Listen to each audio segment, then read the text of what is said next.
Yun, nandito pa rin tayo sa Engbitin. So, try naman natin yung siomay nila. Pork and shrimp siomay. Gawa lang tayong sausawan natin. Tara, tikman na natin.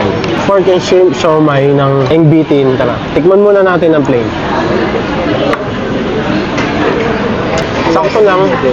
Siomay, walang wow. Kung mahilig ka sa siomay, alam mong ganito yung lasa ng pork and shrimp. Pero yung wrapper niya, yan o, sobrang nipis lang. Papakita ko sa inyo kung gaano kanipis. So, tikman naman natin na may toyo mansi sa chili garlic. Tara, so agabay na natin. Yun pala yung kulang. Pero kung as is lang din, hindi ka mahilig sa toyo. Kung as is, masarap.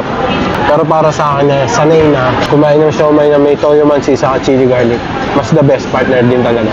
Kaya pupunta kayong Binondo, dumakay ng Engbitin. Tikman nyo rin to. Tara, kain tayo.